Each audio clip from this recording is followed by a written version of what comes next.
Alors, bienvenue dans la... Comment tout de suite? Il est insupportable. C'est ça qu'on a fait dire un quart.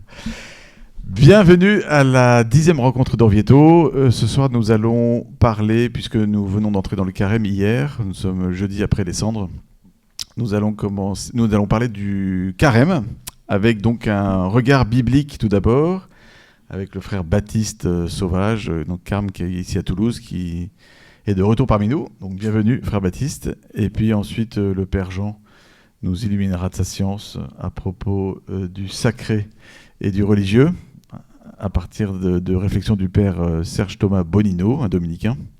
Et puis après, moi, je terminerai en vous parlant un petit peu de la liturgie pendant le carême. Voilà, c'est le menu et c'est parti, frère Baptiste. Waouh.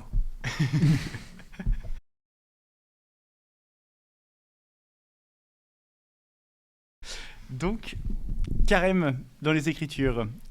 Le carême, c'est 40 jours.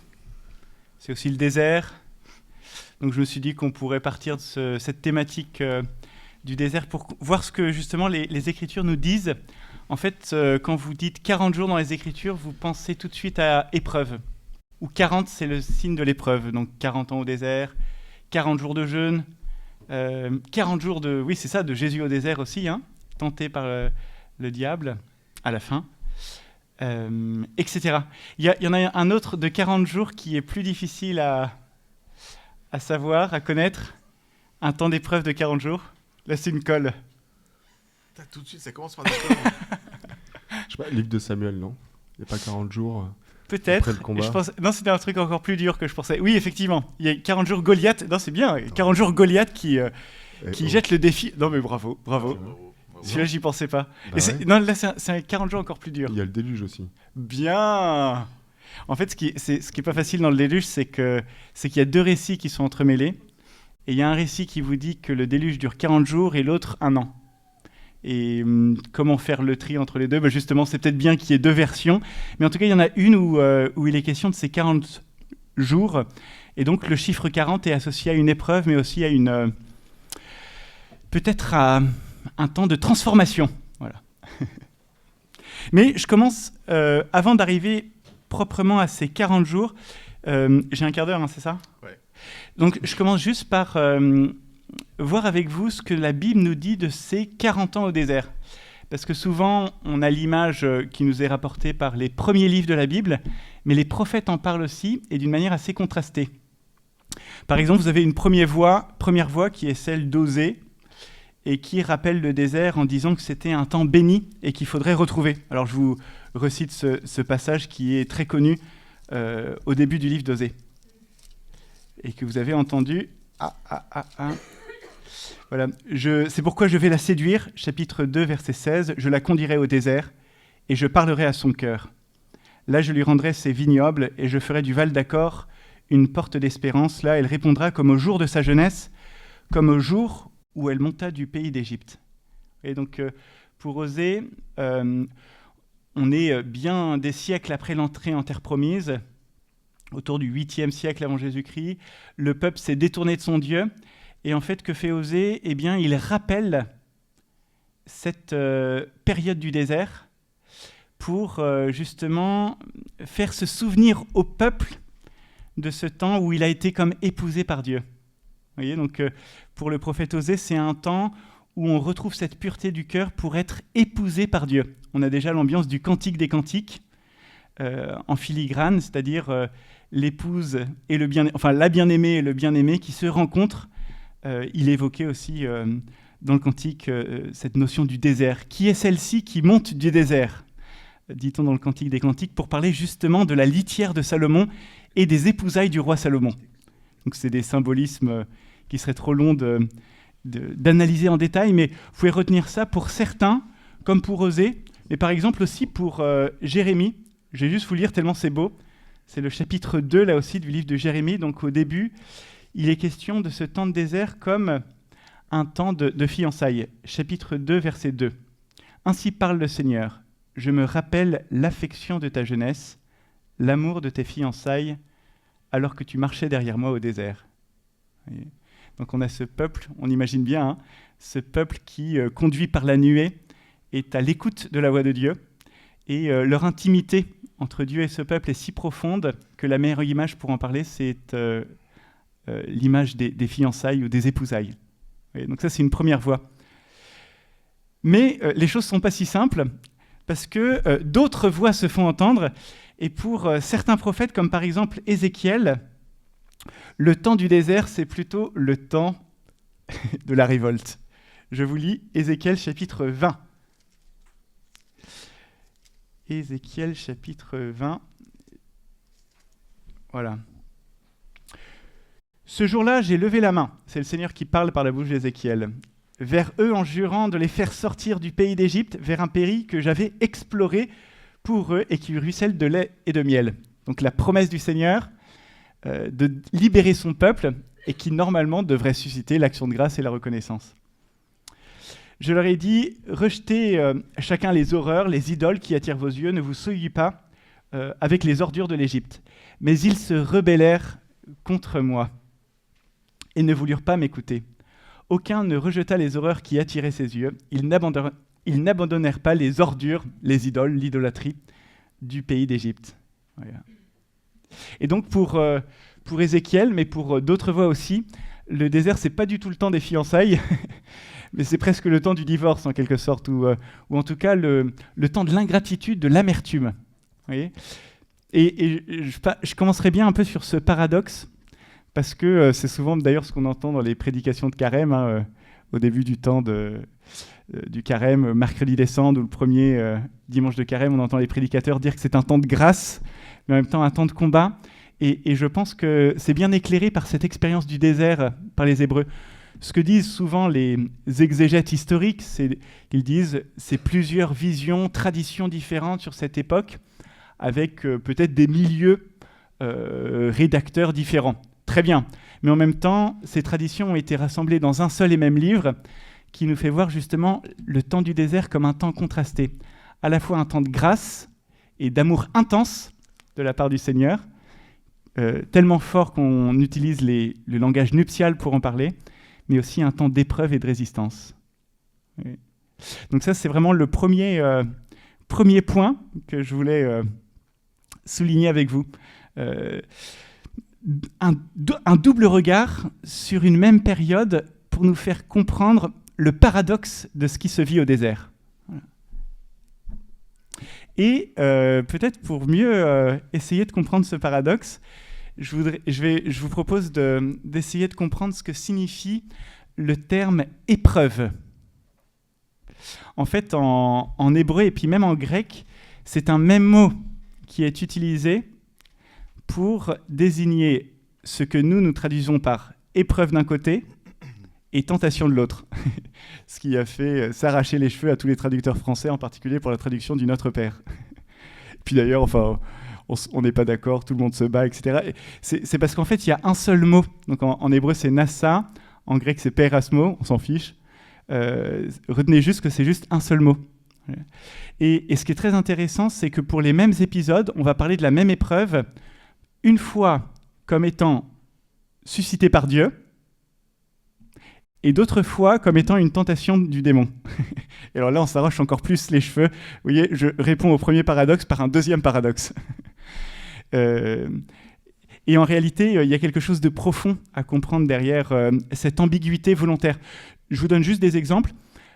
Abraham, mis à l'épreuve par le Seigneur, au chapitre 22 de la Genèse, vous voyez, pour qu'il offre son fils en holocauste. Et on sait comment ça aboutit. Finalement, c'est un bélier qui est offert à la place.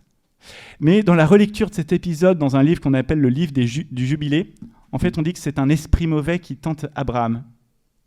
Alors, il faut savoir, et c'était un texte assez connu à l'époque où on rédigeait les Écritures, alors il faut savoir, est-ce que c'est Dieu ou est-ce que c'est un esprit mauvais ? Bon, vous pourrez me dire, c'est pas dans la Bible, l'autre texte. Bon alors, prenons un passage dans la Bible. Vous vous souvenez du péché de David ? Le recensement. Et donc, à la fin du 2e livre de Samuel, il est dit que c'est Dieu qui demande à David, qui incite David à recenser le peuple, et après, en le faisant, David comprend qu'il a péché. Là aussi, c'est un peu étonnant. Mais par contre, dans le livre des Chroniques, qui raconte exactement le même passage, c'est Satan qui suscite en David le désir de compter le peuple. Est-ce que ça va ? Donc, une fois, on vous raconte un épisode en disant que c'est Dieu qui met à l'épreuve, et une autre fois, on vous raconte le même épisode et on vous dit qu'en réalité, c'est Satan. Alors, comment s'en sortir ? Et vous avez le livre de Job qui vous donne justement une clé de compréhension. Le livre de Job, justement, nous montre Job qui passe par l'épreuve. Elle n'est pas minime parce qu'il perd tout son troupeau, tous ses biens, tous ses enfants. Et justement, en fait, le livre de Job vous donne les coulisses, en quelque sorte, de ce qu'est une épreuve du point de vue de Dieu. En réalité, le livre de Job nous fait voir l'épreuve à partir du ciel. Et justement, Satan, l'adversaire, demandant en quelque sorte la permission à Dieu de mettre Job à l'épreuve. Là aussi, c'est abyssal comme réflexion, hein. Donc je ne vais pas me lancer dedans. Mais juste signaler ce passage que vous pourrez lire, méditer toute une vie, et peut-être que vous serez heureux d'entrer au ciel dans la vision béatifique pour comprendre et saisir, ou vous émerveiller du mystère. C'est ça qui est bien en fait avec les Écritures, hein, c'est qu'on n'a jamais fini. Et ce que je voudrais juste retenir à travers cette petite réflexion, c'est que justement l'épreuve a un double versant. Un versant qui mystérieusement tire son origine en Dieu, non pas qu'il y ait en Dieu un désir sadique, mais on va voir un peu justement ce que lui voit dans l'épreuve que nous traversons. Et un deuxième versant qui là pour le coup vient de l'adversaire, le démon, qui lui veut faire tomber. Alors je continue.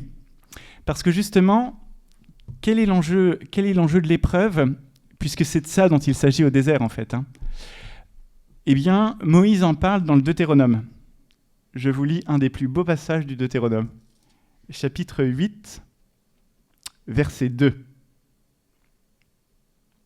« Souviens-toi de tout le chemin que le Seigneur ton Dieu t'a fait faire pendant 40 ans dans le désert afin de t'humilier, de t'éprouver. » Ah, ça y est, il y a le mot qui est là. Et là, c'est la troisième expression qu'il faudrait graver au fer rouge dans nos cœurs. Et de connaître le fond de ton cœur. Vous voyez ? Finalement, et puis je continue, c'est tellement beau. Allais-tu, oui ou non, garder ses commandements ? Il t'a humilié, il t'a fait sentir la faim, il t'a donné à manger la manne que ni toi ni tes pères n'aviez connue pour te montrer que l'homme ne vit pas seulement de pain, mais que l'homme vit de tout ce qui sort de la bouche du Seigneur. Et vous vous souvenez, c'est ce que Jésus répond justement à l'adversaire quand il le met à l'épreuve. Alors, justement, ce sur quoi je voudrais insister avec vous, c'est que, au sens biblique, le versant positif de l'épreuve, du point de vue de Dieu, c'est justement exactement ce que vient de dire Moïse. C'est-à-dire que l'épreuve permet, en quelque sorte, au cœur de s'ouvrir devant Dieu. Connaître le fond de ton cœur. C'est-à-dire que Dieu connaît le fond du cœur de son peuple, mais justement, le peuple n'a peut-être pas encore, avant d'être passé par l'épreuve, d'être passé par le désert, d'être passé par les 40 ans, il n'a pas encore ouvert son cœur. Ouais. Il me reste combien de temps ? Oh, du temps. C'est bon. Et je pense que c'est vraiment ça l'enjeu du désert, l'enjeu des 40 ans, c'est que Israël passe au désert, rencontre son époux, mais justement, par cette rencontre avec l'époux, que le fond du cœur soit comme manifesté. Sans ça, le Seigneur ne pourra pas épouser son épouse, Israël, le peuple, au désert. Et donc, il faut que les deux cœurs, en quelque sorte, soient ouverts. Et que se passe-t-il au désert, sinon cette ouverture progressive du cœur de tous, et aussi, en réalité, la manifestation des résistances les plus enracinées qui étaient enfouies dans les entrailles de chacun. Oui, c'est ce que Siméon dit à propos de Jésus, hein. Il va manifester les pensées intimes du cœur, Et c'est déjà ce qui se passe au désert. C'est-à-dire que les pensées intimes du cœur du peuple sont manifestées. Justement pour que Dieu puisse voir ce qu'il y a au fond de l'âme et justement pour que l'âme puisse devenir comme transparente sous son regard en quelque sorte. Vous voyez, quand Abraham passe par l'épreuve, finalement, qu'est-ce qui en sort de cette épreuve? C'est comme une fleur qui éclot, la foi d'Abraham qui va obtenir une bénédiction et justement une descendance aussi nombreuse que les astres du ciel.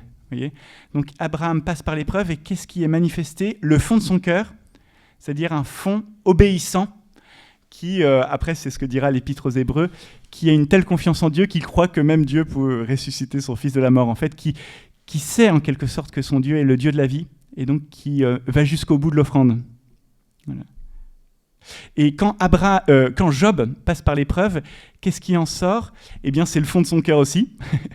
et il y avait tout un cri qui était encore contenu en lui et qui, pendant des chapitres et des chapitres, va s'ouvrir devant Dieu et qui va permettre en quelque sorte à Dieu, à la fin du livre de Job, de lui répondre par une sorte de magnifique poème cosmique et finalement de le restaurer. Vous voyez, donc l'épreuve a ouvert le cœur de Job qui a fait jaillir un cri, et quand le cri de Job a été exposé dans sa totalité, eh bien son cœur a été suffisamment ouvert pour que Dieu puisse lui répondre. Vous voyez, et voilà exactement ce que va vivre Israël au désert. On pourrait dire que la résistance la plus intime de son être à l'appel de Dieu va être manifestée. En particulier, alors ça vous pourrez vous amuser pendant le carême, si vous n'avez pas encore choisi de livre biblique, je vous conseille le livre des Nombres. Et si les premiers chapitres sont trop ennuyeux, vous pouvez commencer au chapitre 11 si vous voulez. Le père Jean préférait le livre du Lévitique pour le carême. Mais ce qui est très amusant dans le livre des Nombres, c'est qu'en fait, vous avez l'exposition, c'est quasiment les actualités ecclésiales d'aujourd'hui. C'est-à-dire que vous avez la manifestation des récriminations de tous. C'est-à-dire de tout le peuple dans son ensemble, des laïcs, mais aussi des diacres, enfin c'est les lévites, des prêtres, et même des grands prêtres, ça c'est les évêques. Enfin je caricature. Hein. Et finalement même de Moïse lui-même, dont le péché va être manifesté à Mériba. C'est-à-dire que c'est le livre dans lequel, alors pourtant la loi a été donnée au Sinaï, donc normalement tout devrait bien se passer, on a les codes, les clés, on sait comment faire plaisir à Dieu, etc. Donc une lumière a été donnée au Sinaï, on se dirige vers la terre promise, on est au désert, et qu'est-ce que fait jaillir cette lumière qui a été donnée au Sinaï? Eh bien, l'incapacité de tout le peuple, finalement, à suivre la loi de Dieu. Vous voyez ? Et en réalité, on pourrait s'en affliger, mais c'est peut-être la plus grande grâce qui peut être donnée à Israël, parce que le fond de son cœur est comme exposé, et donc son besoin d'être sauvé aussi peut être manifesté. Vous voyez ? Je conclue maintenant, c'est ça ? Ouais. Ouais. Alors, je fais maintenant une synthèse. Je fais une synthèse. Donc l'idée, c'était, on commence avec ces 40 ans. J'ai évoqué le chiffre 40 pour dire que dans le symbolisme biblique, c'est vraiment le temps habituel pour parler d'une épreuve, en plus celle de Goliath aussi, qui met à l'épreuve les armées d'Israël pour venir se battre contre lui, et ce sera un tout petit qui viendra le faire tomber au nom du Seigneur, donc David. Mais 40 ans, c'est aussi le temps du déluge, selon une des versions. 40 jours, pardon. 40 ans, c'est le nombre d'années qu'Israël doit vivre au désert pour passer par l'épreuve et entrer finalement en terre promise. 40 jours, c'est aussi le temps dont Élie a besoin pour aller jusqu'à la montagne du Sinaï. Et c'est évidemment le temps du jeûne du Seigneur au désert. Voilà. Donc c'est vraiment ce chiffre symbolique, ces 40 jours qu'on vit en ce temps de carême. C'est un chiffre qui est complètement biblique et qui est marqué par le signe de l'épreuve. Or, cette épreuve peut être vécue sous un double regard, un temps d'épousailles, parce que le Seigneur veut venir justement parler à notre cœur, comme l'a dit Osée, mais aussi un temps où nos résistances, nos amertumes, en fait, c'est ça, nos rébellions, ou nos ordures, ça c'est le langage d'Ézéchiel, tout ce qu'il y a de, on pourrait dire, d'impur en notre cœur, hein, va comme accueillant, sortir. Ézéchiel. Comment ? Je dis, Ézéchiel est très accueillant. Ézéchiel est assez cash. Hein.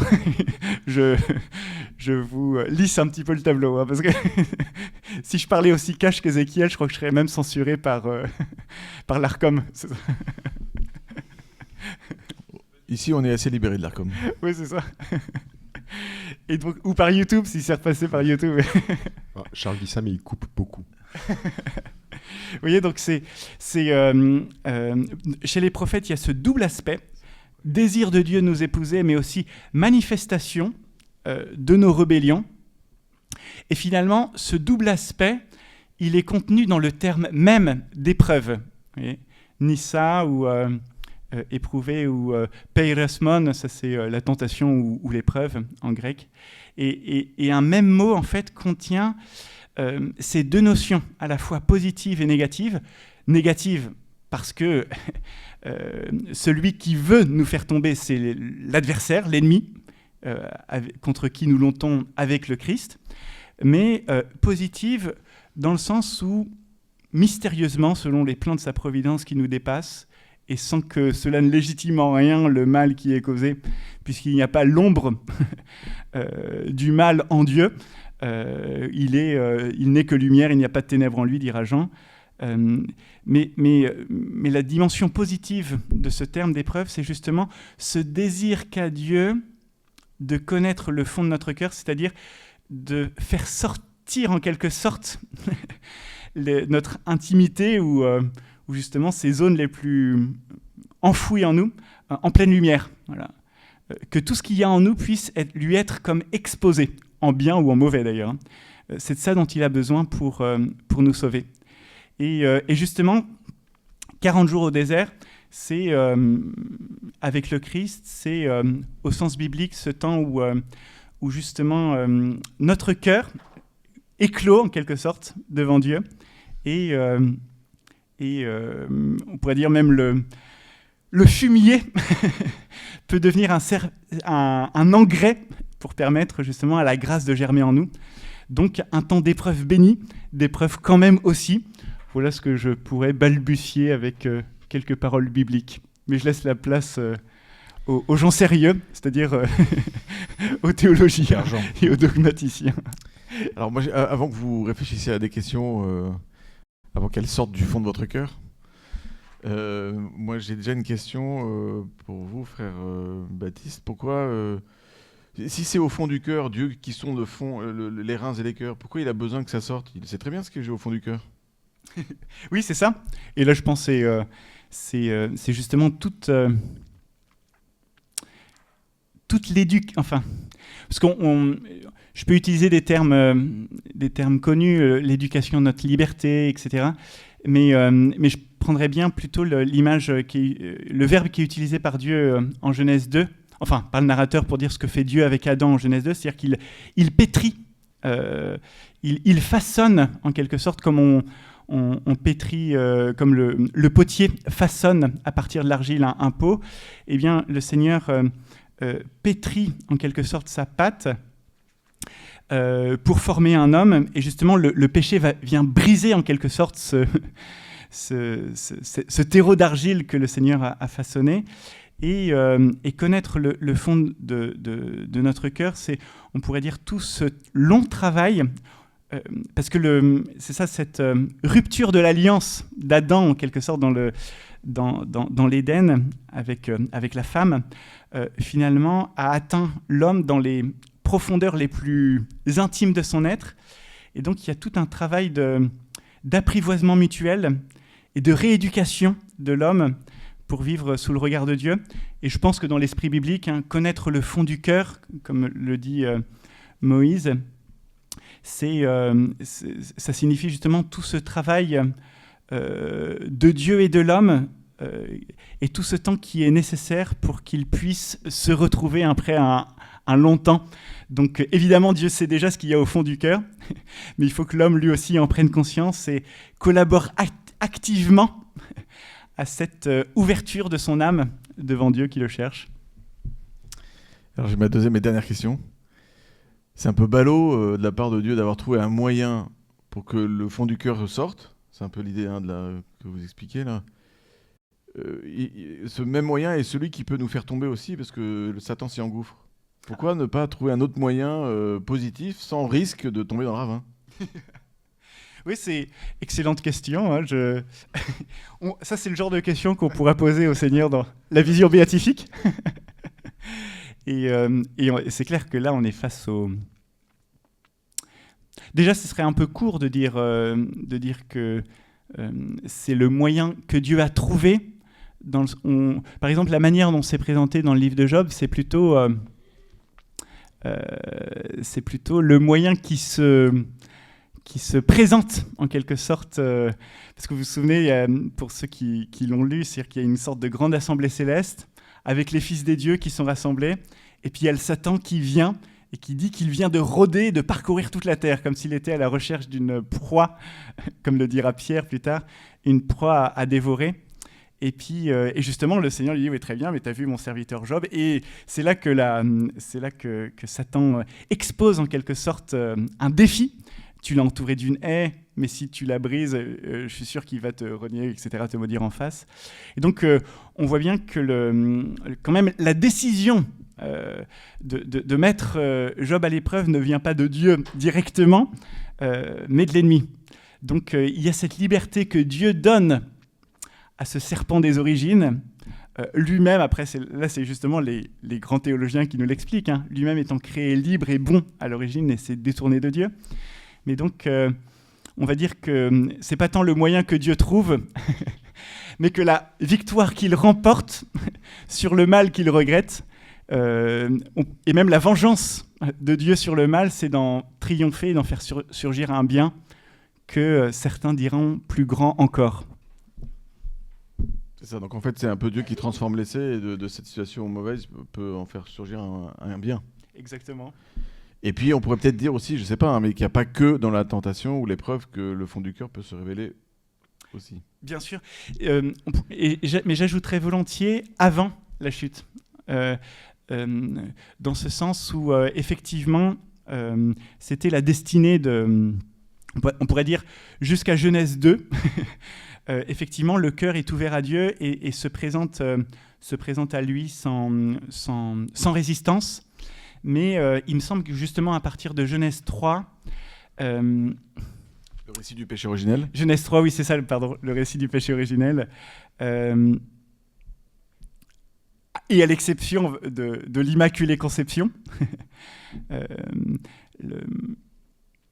toute personne qui se présente devant Dieu se présente, on pourrait dire, avec une sorte de résistance intérieure qu'il conviendra comme un bon kiné, justement d'étirer. Et est-ce que ces séances de kinésithérapie, on pourrait dire que sont le passage au désert ou l'épreuve, est-ce qu'elles peuvent se faire sans qu'on le sente? En tout cas, les exemples bibliques nous montrent que généralement, quelqu'un qui s'ouvre devant Dieu passe quand même par le feu. Pierre, avec toute sa bonne volonté, qui veut suivre le Seigneur, va se faire retourner. Et je crois que personne n'y coupe. Et ce qui est fort, c'est que même la Vierge Marie, en fait, est passée par la séance de kiné. En quelque sorte, sauf que on pourrait dire tous. C'est ça, oui. C'est toute une question. Hein. Quand Siméon lui annonce. Oui, c'est ça. Mais on pourrait dire que pour elle, le glaive qui la transperce relève davantage d'un glaive de compassion. C'est d'ailleurs, il y a cette belle parole de Siméon à Marie, un glaive te transpercera l'âme, que l'on pourrait, même si c'est peut-être un peu cavalier, mais il y a cette parole aussi dans l'Évangile selon saint Luc aux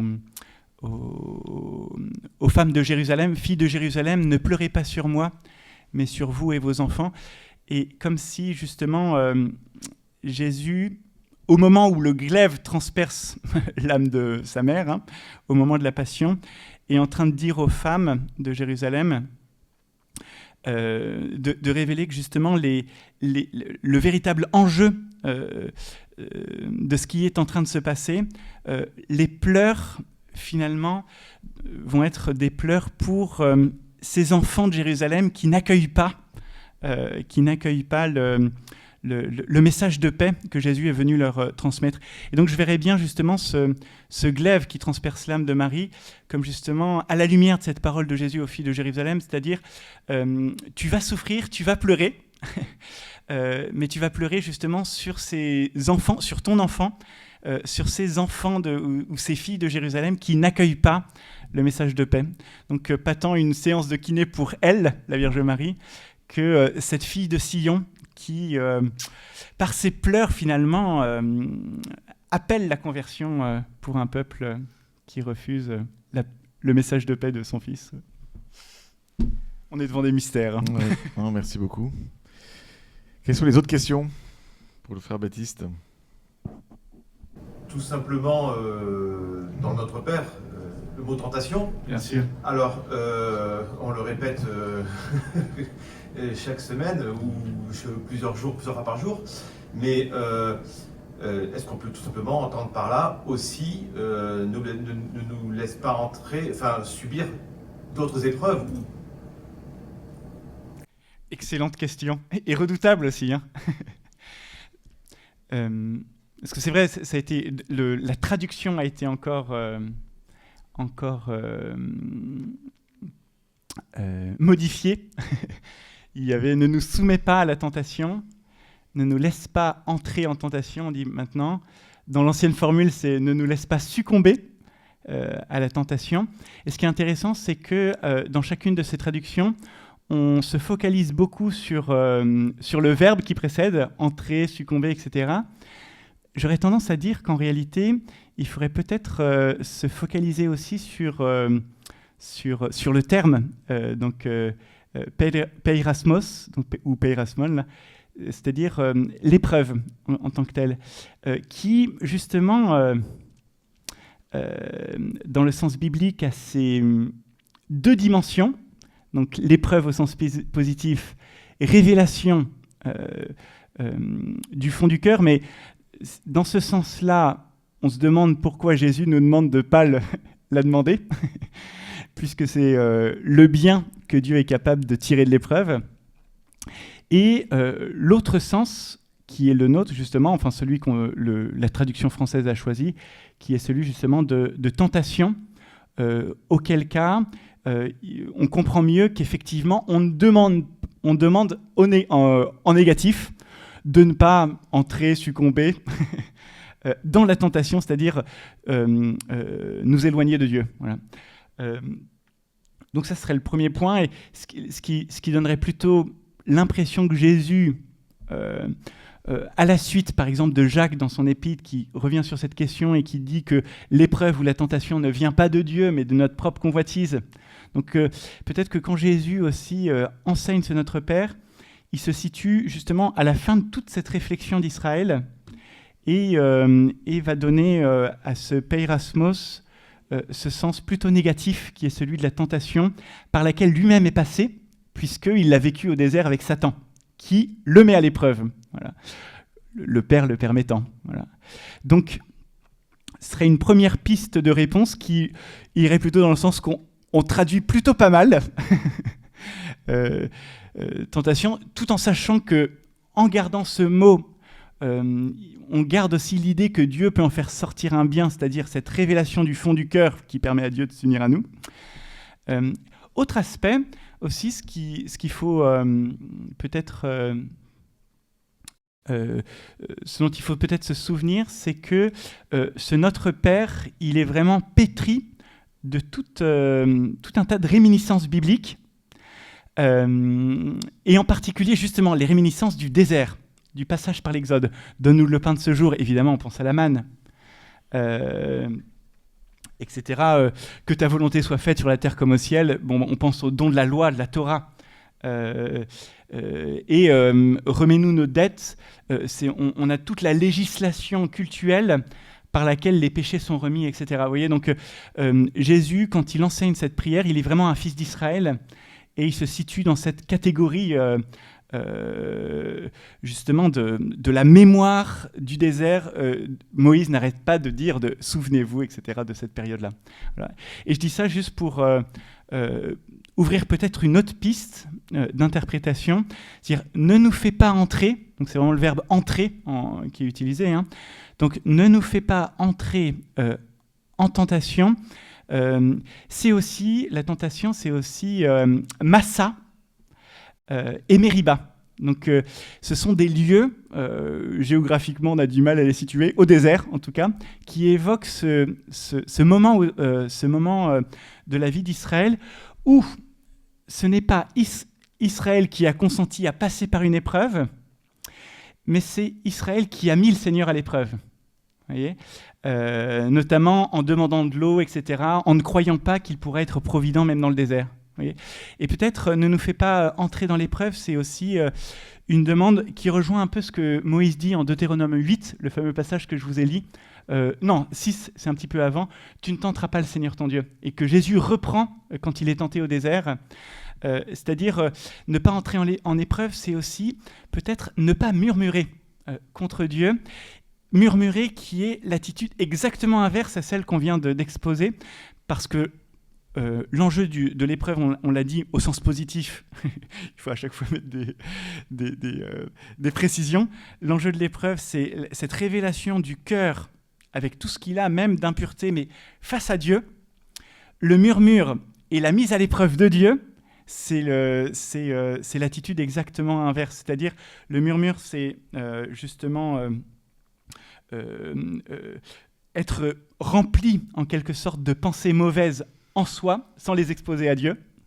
Et mettre Dieu à l'épreuve, c'est l'obliger de se révéler alors qu'il le fera comme il le voudra et quand il le voudra. Voyez, c'est vraiment notre cœur qui doit s'exposer à lui, et lui se révèle selon sa sagesse. Voyez, donc, ce serait aussi une piste que je proposerais pour interpréter cette demande, c'est ne nous fait pas entrer dans cette attitude qui était celle d'Israël à Massa et Mériba, où il a murmuré, il n'a pas cru en Dieu, et même a soupçonné Dieu finalement, et l'a mis à l'épreuve. Merci beaucoup, frère Baptiste. On va donc maintenant passer avec le père Jean, qui va nous parler du sacré dans la religion chrétienne. C'est ça, hein? Voilà.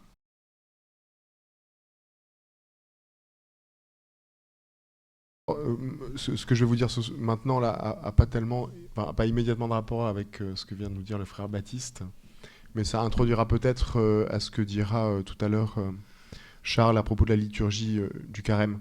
Alors je voudrais simplement ce soir, un peu en écho aussi à notre dernière séance d'Orvieto, nous poser une question. Qu'en est-il de ce qu'on appelle le sacré lorsqu'on est chrétien? Vous voyez, la question est la suivante. Qu'en est-il du sacré en régime chrétien? On pourrait poser cette question. Alors, je veux situer le problème un petit peu pour que vous puissiez comprendre de quoi il s'agit. Il me semble qu'à propos du sacré, on rencontre assez habituellement dans l'Église deux opinions courantes et qui s'opposent. Alors, la première opinion, c'est celle qui rejette le sacré, au prétexte que le sacré entretiendrait les chrétiens dans une certaine mentalité païenne, je veux dire non chrétienne. Le christianisme serait en lui-même comme une œuvre de désacralisation au profit d'autre chose, la sainteté. Vous voyez, il conviendrait de laisser là le sacré au profit de quelque chose de plus grand qu'est la sainteté. Alors je vois certains en face de moi qui froncent les sourcils, mais c'est une doctrine qui a été très très largement répandue dans les années 60 et 70 notamment, et qui fait encore quelques ravages. L'autre opinion, c'est l'opinion inverse, et devant une certaine crise religieuse, une certaine disparition, dit-on, du sacré, il s'agirait en fait de le réhabiliter, de l'entretenir, et parfois de manière un peu excessive, au point que ce qui compterait uniquement dans le christianisme, ce serait le sacré, vous voyez, oubliant que parfois, il faut aussi, en vérité, devenir des saints. Vous voyez, ces deux opinions qui sont contradictoires, et je voudrais vous donner ce soir quelques éléments pour pouvoir tomber dans aucun de ces deux pièges. Vous voyez, ni dans le rejet en quelque sorte de la noble simplicité de la liturgie, ni dans une forme d'esthétisme qui nous éloignerait parfois de la vérité de la foi. Vous voyez un petit peu la question. Alors pour le faire, je vous rappelle l'évangile qu'on a entendu ce dimanche à propos de la loi. Et vous vous souvenez que Jésus dit dans l'évangile, c'est sur le mont des Béatitudes, « Ne pensez pas que je sois venu abolir la loi ou les prophètes, je ne suis pas venu abolir, mais accomplir. » Et un peu plus loin, si votre justice ne surpasse pas celle des pharisiens, etc. Donc je ne suis pas venu abolir, mais accomplir. Vous voyez, une relation entre la loi ancienne et la loi nouvelle qui implique une certaine continuité d'abord et aussi une certaine nouveauté. Et il me semble que pour ce qui est du sacré, en régime chrétien, il va y avoir aussi une certaine continuité avec ce qu'on entend habituellement dans la nature comme étant le sacré, mais aussi un certain changement. En régime chrétien, le sacré va avoir un sens un petit peu différent. Alors, pour vous parler de cette question du sacré, je vais le faire après un bel article du père Serge Thomas Bonino, comme le disait le père Charles en introduction. Alors, vous l'aurez sur le groupe WhatsApp, je crois. L'article est intitulé ainsi « Religion et sacerdoce, une donnée anthropologique fondamentale ». C'est une communication du père Bonino à propos du sacerdoce dans un symposium à Rome en février 2022, et qui est une très belle intervention et qui redit des choses assez fondamentales. Alors, le père Bonino, dans ce passage, traite du sacerdoce. Je vais parler, moi, simplement du sacré. Et il part d'un constat que je crois nous pouvons tous partager. Il dit qu'il y a au fond, aujourd'hui, une crise du religieux. Et comme le religieux est le lieu naturel du sacré, cette crise du religieux conduit, d'une certaine manière, à une crise du sacré. Et il dit, en vérité, aujourd'hui, dans la plupart des cas, en dehors de l'Église, ici je parle, lorsqu'on parle de sacré, on en fait une notion morale. Vous voyez, on dira ce qui est sacré, c'est la personne humaine, au fond la dignité. Vous voyez, on utilise un langage religieux pour parler d'une question d'abord morale. Et il y voit là le signe d'une sorte, on pourrait dire, d'affaiblissement ou de rétrécissement de ce qu'on appelle le religieux sur une simple morale, en fait. Et dit-il, donc, cet rétrécissement du religieux pose problème, mais cependant, dit-il, on voit bien que la question du sacré, quand bien même aujourd'hui elle serait réduite à une question morale, appelle en vérité à une réflexion sur ce qu'on appelle la religion. Alors, vous le savez, le sacré concerne la dimension religieuse de la condition humaine. Le fait que l'homme, comme toute créature, est intrinsèquement relié à Dieu. Plus précisément, le sacré est une notion relative au culte que l'homme est appelé à rendre à Dieu. Puisque l'homme a été créé par Dieu, alors il doit lui rendre honneur et gloire. Voilà ce qu'est le sacré. Alors, ici, pour bien redire les choses, le père Bonino fait appel à saint Thomas. Et pour saint Thomas, il y a une vertu très particulière qui s'occupe de ce qu'on appelle le culte. Et cette vertu, c'est une vertu morale qu'on appelle la vertu de religion. Vous voyez, non pas la religion au sens des religions qui existeraient ici et là, mais la religion en tant qu'elle est une vertu humaine. Et saint Thomas dit que la religion est une vertu importante, et il relève dans la vertu de religion deux aspects que je voudrais souligner avec vous maintenant. D'abord, c'est une vertu charnière, cardinale en somme, qui est aux confins, dit saint Thomas, de l'ordre naturel et de l'ordre surnaturel. D'une part, la vertu de religion, dit-il, a vocation à unifier toute la vie morale, naturelle donc, et d'autre part, elle a pour fonction de permettre à l'homme, en quelque sorte, de recevoir son orientation fondamentale, et donc de le tourner vers Dieu, ce qui est surnaturel. Vous voyez, la vertu de religion, c'est cette vertu qui vient unifier toute notre vie morale et tourner notre vie vers Dieu. Vous voyez, simplement du point de vue naturel. Donc elle est vraiment à la charnière entre la nature et le surnaturel qui est Dieu. Mais le deuxième aspect de cette vertu de religion, c'est qu'elle opère aussi en quelque sorte une médiation entre ce qui est naturel et ce qui est surnaturel. Autrement dit, la religion est nécessaire pour introduire à ce qui est surnaturel et qu'on appelle les vertus théologales. la foi, l'espérance et la charité. Vous voyez, cette vertu de religion nous donne de poser des gestes qui sont comme l'assise, en quelque sorte, des actes de foi, d'espérance et de charité. Vous voyez un peu de quoi il s'agit lorsqu'on parle de vertu de religion, c'est cette vertu qui unifie la vie morale pour nous tourner vers Dieu, mais qui en même temps permet une certaine médiation entre notre vie morale naturelle et la vie morale surnaturelle, qui est la vie théologale dans la foi, l'espérance et la charité. Voilà cette vertu de religion. Cette vertu de religion, je vous le disais, elle s'occupe du culte. Alors le culte, qu'est-ce donc ? Le culte, c'est une activité extrêmement diversifiée, en raison même de la complexité de notre nature. Elle va des comportements les plus intérieurs, comme la prière, la confession de la souveraineté de Dieu, aux actes plus extérieurs, ceux qui exigent, par exemple, l'engagement de notre corps, puisqu'on est en carême, le jeûne, le fait de se mettre à genoux, enfin tout un tas de choses. Vous voyez, le culte implique une activité complexe. Et cette activité complexe, je le redis, elle est en quelque sorte réglée pour nous par la vertu de religion. Le culte extérieur, celui que nous faisons avec notre corps, est tout ordonné, bien sûr, au culte intérieur. D'accord ? Cependant, ce n'est pas parce que le culte extérieur est ordonné au culte intérieur que le culte intérieur supprime la nécessité, en quelque sorte, d'un culte extérieur. Progressivement, vous allez voir un petit peu de quoi il s'agit, je l'espère en tout cas. Le culte extérieur de la liturgie, par exemple, n'est pas un simple échafaudage provisoire dont je pourrais me passer un certain temps.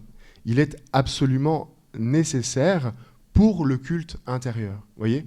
C'est pas comme si je pouvais me passer de tous les actes extérieurs de la religion, il faut bien les poser, afin de pouvoir poser l'acte intérieur de la religion qui est de m'unir intérieurement à Dieu. Je ne sais pas si vous me suivez. On ne peut pas penser, en vérité, une vie chrétienne, une vie vraiment religieuse, sans culte extérieur. Et la liturgie n'est pas simplement un échafaudage dont les plus saints pourraient se passer, parce que finalement, ils n'auraient pas besoin, en quelque sorte, de poser ces gestes, se mettre à genoux, chanter, que sais-je, tous les gestes qu'on pose, par exemple, dans la liturgie. Alors, j'en viens maintenant à la question du sacré, et le rapport qu'entretient notamment le culte extérieur et le sacré. C'est dans le cadre du culte extérieur que la notion de sacré trouve sa signification première.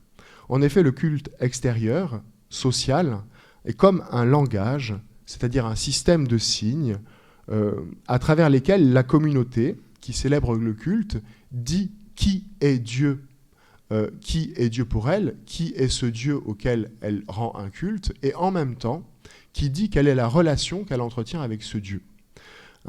Ce système de signes varie bien sûr considérablement dans l'histoire des hommes.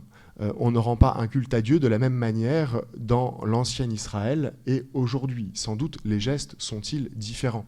On ne rend pas un culte à la divinité ou à la transcendance au cœur de l'Amazonie, dans telle ou telle tribu primitive ou première, et aujourd'hui dans nos églises en France. Vous voyez, le culte extérieur varie, bien sûr, mais il possède une grammaire qui est déterminante.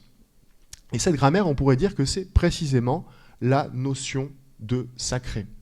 Quel que soit le culte dans l'histoire, il contient toujours le culte extérieur, ce qu'on appelle le sacré, c'est-à-dire cette idée qu'il faut réserver, soustraire à l'usage commun, profane, certaines réalités, parce que ces réalités contiennent un langage symbolique qui raconte Dieu, qui dit qui est Dieu et quelle relation on veut entretenir avec lui. Ces réalités consacrées, soustraites à l'usage profane, deviennent alors le signe de la présence d'un Dieu transcendant, saint, séparé, qui n'est pas disponible, manipulable à loisir. Vous voyez ? C'est ça le sacré. Tout culte organise en quelque sorte le retrait de certaines choses, de leur usage profane. Alors ça peut être des hommes ou des femmes, cela peut être des lieux, cela peut être encore des choses, un vase, que sais-je, un couteau. Vous voyez ? c'est que ce qui est sacré, c'est ce qui est retiré de l'usage profane et réservé à un autre usage, celui du culte, dans lequel s'exerce la vertu de religion dont j'ai parlé, dans sa dimension extérieure. Vous voyez ? Vous me suivez jusque-là, hein ? Le principe de la consécration ou de la réserve cultuelle culmine, dans toutes les religions, hein, par excellence dans un acte qui est par excellence l'acte du culte extérieur et qu'on appelle le sacrifice. Vous savez que sacrifice, ça vient du latin sacrum facere, faire du sacré. J'offre quelque chose à Dieu, c'est le sommet en quelque sorte de tout culte, et c'est là que se réalise, se manifeste plus précisément ce qui est sacré. Alors c'est dans ce contexte naturel qu'il faut situer le christianisme et sa liturgie dans le rapport qu'il entretient au sacré. Jusque-là, vous m'avez suivi ou pas ? Ou je vous ai paumé ? Bon, ça va. C'est la grâce du Père Bonino que d'être extrêmement clair. Tu l'es comme lui. Malheureusement, un peu moins. Vous pouvez remettre la vidéo. Hein. Avant d'aller un peu plus loin pour ce qui est du régime chrétien du culte, je voulais faire une petite parenthèse sur la notion de nature. Alors, c'est une notion métaphysique. La nature, c'est ce qui dit ce que nous sommes. La nature de l'homme, la nature de telle ou telle chose, c'est ce qui dit ce qu'elle est. Alors, la nature humaine n'est pas en chaque personne, on pourrait le dire ainsi, un ensemble statique et clos d'éléments toujours et partout identiques. Cela est évident, on n'est pas homme de la même manière selon qu'on se situe au XIVe siècle ou au XXe siècle, selon qu'on vit, je ne sais pas, au Vietnam ou en France. Vous voyez ? Il y a quelque chose qui est commun, mais ce qui fait que nous sommes hommes se déploie différemment dans l'histoire et dans l'espace. Et on ne peut pas non plus ajouter à la nature humaine, comme de l'extérieur, quelque chose qui viendrait la rendre parfaite. Vous voyez, on ne peut pas considérer que, par exemple, le don de Dieu serait comme un pur rajout extérieur à la nature humaine. Vous voyez, la nature humaine, c'est d'une part quelque chose qui est situé historiquement et géographiquement, et quand Dieu vient élever, guérir, élever et parfaire la nature, il ne vient pas s'ajouter comme de l'extérieur, mais il vient assumer cette nature afin de lui donner, en quelque sorte, ce qu'elle est profondément. Vous voyez, c'est pas comme si, quand Dieu se révèle, il ajoute quelque chose qui ne change rien à ce que nous sommes et qui supprime ce que nous sommes. Pour le dire autrement, si vous voulez, gardez à l'esprit un vieil adage que je sais cher aussi au cœur du Père Charles, puisqu'il vient de saint Thomas d'Aquin. La grâce ne détruit pas la nature, bien au contraire, elle guérit la nature, elle la parfait et elle l'élève à ce pourquoi elle était faite, c'est-à-dire la relation avec Dieu. Vous voyez, chose très simple. Pourquoi je dis ça ? Eh bien parce que quand on parle du sacré, il faudra se souvenir que le sacré est une dimension anthropologique fondamentale de l'être humain. Il n'est pas possible de rendre un culte, d'exercer sa vertu de religion, sans qu'il y ait, d'une manière ou d'une autre, du sacré. Cependant, puisque la grâce vient guérir, élever et parfaire la nature, il ne va pas simplement y avoir de la continuité avec la conception, je dirais, naturelle du sacré, mais il va y avoir de la nouveauté. Et la question qu'il faut se poser maintenant, donc, quelle est cette nouveauté qu'apporte le christianisme au sacré ? Vous voyez, pour ne pas rejeter le sacré comme une chose païenne qui serait opposée à la sainteté, et pas non plus pour en faire un en soi qui suffirait à vivre en présence de Dieu, parce que Dieu ajoute bien quelque chose au sacré. Vous me suivez, hein ? Mon idée, c'est de vous dire que la liturgie, c'est bien, qu'il ne faut pas la rejeter, et que la liturgie, c'est bien, mais c'est bien parce que la liturgie nous ouvre à quelque chose de plus grand qu'elle-même. Voyez ? Si on poursuit simplement cette idée que la liturgie doit être préservée pour elle-même, pour sa seule beauté, il y aurait sans doute quelques petits problèmes. Voyez ? Donc allons un peu plus loin et regardons d'un peu plus près. Il me reste 5 minutes, c'est ça ? Ouais, d'un peu plus près, c'est ça, hein, 5 minutes, hein, si je compte bien. Le régime chrétien du culte. Alors, le régime chrétien du culte présente deux caractéristiques très particulières, l'une relative à la vertu de religion dont j'ai déjà parlé, et l'autre relative au sacrement. Et ces deux caractéristiques vont nous permettre de situer clairement la place de ce qu'on appelle le sacré en christianisme. Vous voyez, ça va nous permettre de dessiner les contours en quelque sorte d'un régime chrétien du sacré. D'abord, la vertu de religion et le culte chrétien. Alors je vous l'ai dit tout à l'heure, la vertu de religion, elle a un rôle, alors les théologiens disent architectonique. C'est-à-dire, en quelque sorte, elle vient organiser l'intégralité de toutes les vertus morales pour orienter notre vie morale vers Dieu. La vertu de religion, c'est rendre un culte à Dieu. D'accord ? Donc ça, c'est le premier élément. Cependant, nous, on le sait que la vertu de religion n'est pas suffisante. Parce qu'on ne peut pas, par nos propres forces, rendre à Dieu le culte qu'il convient. Il faut que Dieu nous en donne la grâce pour que nous puissions le rendre vraiment. Aussi, la vertu de religion ne suffit pas. Elle ouvre en quelque sorte à quelque chose d'autre qu'elle-même, ce qu'on appelle les trois vertus théologales, la foi, l'espérance et la charité. Vous voyez comment la vie morale, telle qu'elle est organisée par la vie de religion, nous ouvre à une autre vie qu'on appelle la vie théologale, qui est en fait la vie morale vécue dans et par la grâce de Dieu, et qui nous donne non pas simplement d'être tourné vers Dieu, mais de vivre vraiment de sa vie. Vous voyez, donc la vertu de religion ne suffit pas. Hein. Pas plus que la grâce ne détruit la nature, la vie théologale ne consume, et c'est la deuxième chose que je voulais vous dire, ne consume ni la vie religieuse, ni ne se substitue à elle. Il y a en fait une vraie symbiose entre la vie théologale et la vie de la vertu de religion.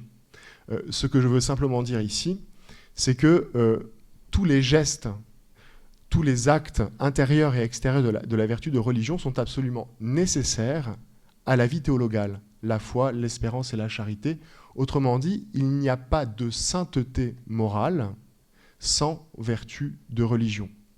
Il convient d'apprendre à dire des prières, à se mettre à genoux, se tenir debout, jeûner, que sais-je encore, vous voyez, tous ces actes extérieurs pour disposer notre vie intérieure à ce qui est le plus grand, c'est la vie même de Dieu. Voyez, c'est comme si la religion était nécessaire pour croire, aimer et espérer, et que croire, aimer et espérer devait passer aussi par des gestes que l'on doit poser concrètement, se manifester par des gestes qui sont encore ceux de la vertu de religion. Vous voyez comment religion et foi, espérance et charité s'imbriquent l'une dans l'autre. Alors j'ai l'air d'insister sur des choses un peu secondaires, mais je suis sûr que ça fait écho à quelques petites choses que vous avez pu entendre de temps en temps, ici et là. Vous voyez, inutile d'aller prier. Moi, je vis avec Dieu. Inutile de me mettre à genoux lorsque le Saint-Sacrement est là. Je sais que c'est lui, etc., etc. Or, tous ces petits gestes sont très utiles car ils disposent notre corps et notre esprit à recevoir vraiment cette grâce qui nous tourne vers Dieu. Et en aval, si vous voulez, là j'ai parlé de l'amont, en aval, lorsque j'ai la foi, l'espérance et la charité, alors je veux jeûner, alors je veux donner, alors je veux encore prier. Vous voyez ? Donc religion, en régime chrétien, la religion est absolument nécessaire, mais elle ne se suffit pas à elle-même, elle ouvre à quelque chose de plus grand qu'elle-même, et ce qui est plus grand qu'elle-même, c'est bien sûr la vie théologale, qui elle-même se manifeste encore par des actes de religion. On peut faire, je ne sais pas, peut-être des liens avec ce que nous a dit le frère Baptiste tout à l'heure aussi. À savoir que la logique de la mise à l'épreuve, c'est de faire sortir ce qu'il y a dans le fond du cœur. Et ben aussi, tous les actes propres de la vertu de religion ont pour but aussi de faire sortir ce qu'il y a dans le fond du cœur et de nous ouvrir la vie théologale. Alors, je vous le disais, j'annonçais deux choses à propos du régime chrétien du sacré. Une première relative à la vertu de religion et une deuxième relative au sacrement. Alors, le propre du sacré, je vous l'ai dit tout à l'heure, c'est de déterminer quelque chose qui est retiré de l'usage profane afin de le réserver pour le culte rendu à Dieu. Bien, il y a des choses dans la vie du christianisme qui sont en quelque manière retirées de l'usage profane pour rendre un culte à Dieu. Et pour le dire rapidement, puisqu'il me reste 2 minutes, c'est ce qu'on appelle les sacrements. Et les sacrements, c'est bien ça. Vous ne recevez pas les sacrements partout, n'importe comment. Vous les recevez dans le cadre d'un rite spécifique. Vous les recevez dans un lieu souvent particulier. Vous voyez, donc le sacrement, c'est précisément ce qui, en quelque sorte, à mon sens, dit bien le régime chrétien du sacré. Alors, les sacrements, c'est 2 choses. Un sacrement, c'est toujours un signe, ça dit quelque chose, un symbole, le rite parle, si vous voulez, et c'est aussi, je crois qu'on l'avait déjà dit ici, c'est aussi un moyen qui communique réellement ce qu'il signifie. Je ne sais pas si vous me suivez. Vous êtes à un baptême, il y a un signe, on verse de l'eau et on dit une parole, je te baptise au nom du Père, du Fils et du Saint-Esprit. Ça, c'est le signe.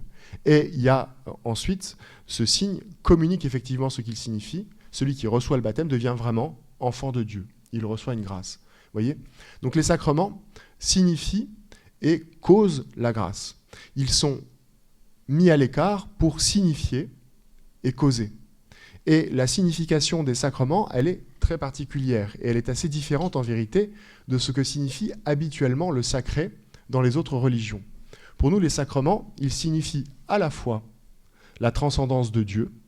Ils disent que Dieu est transcendant, qu'il est Dieu, mais ils disent aussi, et c'est une chose qu'on oublie parfois, la proximité de Dieu.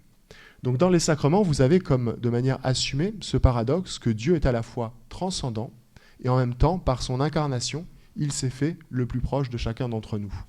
Les sacrements, vous voyez, le sacré chrétien, c'est de dire à la fois la transcendance et la grande proximité de Dieu qui s'approche de nous. Ce n'est pas simplement le sacrement manifester la grandeur et l'éloignement de Dieu, c'est encore dire que Dieu vient jusqu'à moi, jusqu'à me toucher, par exemple, dans le sacrement de l'Eucharistie.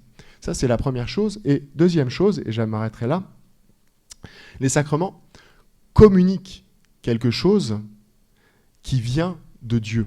Vous voyez, les sacrements sont mis à part parce que ces signes, ces rites, offrent quelque chose que rien sur terre ne peut offrir. Ils nous offrent proprement la vie même de Dieu. Autrement dit, ces choses mises à part ne sont pas simplement des symboles, elles sont des moyens qui, par contact, offrent de recevoir la vie divine. Raison pour laquelle nous entourons les sacrements d'une certaine solennité et qu'ils sont célébrés en principe dans une certaine liturgie, parce que dans cette liturgie, eh bien, on pose les actes de religion qui permettent de reconnaître en quelque sorte humainement leur grandeur, et après les avoir reçus, on est conduit à poser d'autres actes de religion qui manifestent la vie théologale en nous. Je m'arrête là. Merci beaucoup. Merci beaucoup. Quelles sont les questions sur le religieux, le sacré, la liturgie, les sacrements?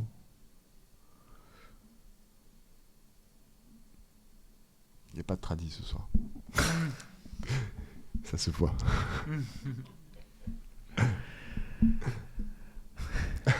Tu la couperas aussi. J'étais en train de me poser la question, mais j'ai rien dit. Ce sujet du sacré est très délicat parce que tout le monde en parle, tout le monde emprunte ce mot et on ne sait jamais vraiment quoi mettre derrière dans la vie de tous les jours. Et parfois, il y a des gens qui vont dire qu'il y a des objets sacrés, des comportements ou des mots sacrés. Enfin, je pense que tout le monde est perdu devant ce mot. Peut-être à cause des excès qui sont allés dans un sens ou dans l'autre. Mais c'est très difficile de s'y retrouver, de savoir ce qui est sacré, à part peut-être effectivement un religieux ou un fidèle chrétien qui a appris ce que c'est que le sacré, peut-être grâce à la liturgie et à la messe, ou un protestant, peu importe, mais dans le monde de tous les jours, je pense que tout le monde est perdu. Enfin, en fait, vous mettez le doigt sur ce que je soulignais avec le Père Bonino, c'est qu'en réalité, le fond de votre remarque, c'est de dire que chacun a son sacré, en quelque sorte. Chacun peut dire, pour moi ça c'est sacré, Pour moi, je ne sais pas, les arbres sont sacrés, etc. En vérité, ça, c'est lié à ce que le père Bonino appelait la crise profonde du religieux. C'est-à-dire, si le sacré, c'est lié au culte et donc à ce qu'on appelle la religion, bon, pour le dire vite, voyez, eh bien, il faudra constater que c'est la religion qui elle-même est considérée que du point de vue individuel désormais. On a le plus grand mal à accepter que la religion soit celle qui s'est déployée dans une histoire et dans une communauté. On préfère, vous voyez, fabriquer dans son petit coin ces petites convictions religieuses sans qu'elles soient vraiment le fruit d'un héritage, d'une histoire, au fond de quelque chose d'objectif et d'extérieur à moi-même. De telle sorte que le sacré, par contagion, a les couleurs de cet élan religieux qui est désormais, on dirait, je dirais volontiers, individuel ou individualiste. Vous voyez, et c'est précisément le problème pour ce qui est de la religion. Ouais.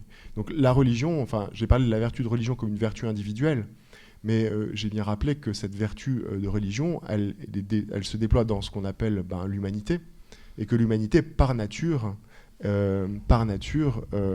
est communautaire.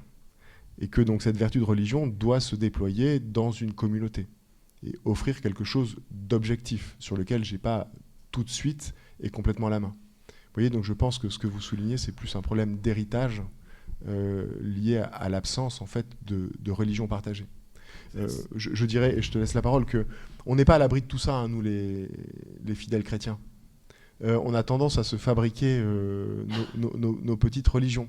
Vous voyez, on choisit telle prescription morale, on laisse telle autre prescription morale.